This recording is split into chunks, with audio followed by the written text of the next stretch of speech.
મિત્રો, આજનો વિડીયો છે કે માતાજીને તમે કઈ રીતે માતાજીની ભક્તિ કરશો, ખુશ કરશો.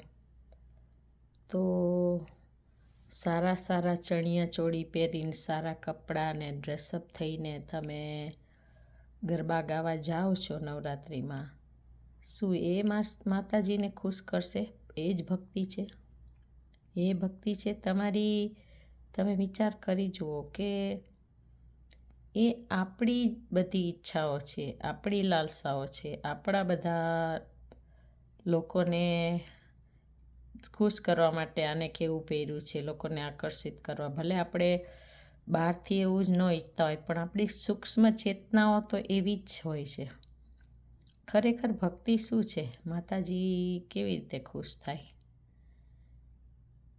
તો તમે બહારથી ખાલી શરીરના જ આભૂષણો બદલો અને નવરાત્રિમાં જાઓ ને તમે નવરાત્રિના નામે તમે વિચારી જોજો કે ભક્તિ કરીએ છીએ આપણે નવરાત્રિના નામે.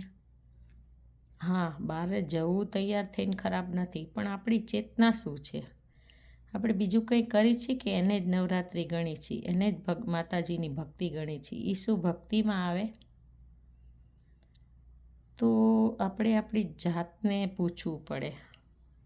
બધા એવું નહીં કરતા હોય, પણ મોસ્ટલી આપણે જોઈએ છીએ કે સારું પહેરીને આપણે બહાર નીકળી અને એમાંથી એક પ્રકારના આકર્ષણો જાગે ને આપણને કેટલું બધું બીજા દૂષણો આવે. તો એ શું ખરેખર ભક્તિ છે? માતાજી એનાથી ખુશ થશે કે આપણને વધારે માયામાં પાડશે? તો આપણે શું કરવું જોઈએ? તો આપણે ભગવાનની જે શક્તિ છે, માયાદેવી, જે યોગ માયા, જે યોગ કરાવે છે, ગોપીઓએ કાત્યાયની માતાજીની ભક્તિ કરેલી શેના માટે? કે અમને કૃષ્ણને આપો, અમને ભગવાન આપો, અમને ભગવાન સાથે યોગ કરાવો. તો એ પોઈન્ટ ઉપર કંઈક સારી ચેતના વિકસાવો, આધ્યાત્મિકમાં જાઓ, તમારો આત્મા ખુશ થાય. શરીર ખુશ થાય છે બહારથી, તમારો આત્મા ખુશ થાય એ જરૂરી એ નથી કે તમારો શરીરના આભૂષણોથી આત્મા ખુશ થવાનો છે. તો આટલું જરૂર મિત્રો ધ્યાન રાખો. નવરાત્રિને માતાજીને કેવી રીતે ભક્તિ કરવી, અંદરથી તમે ચેતનાને જગાડો.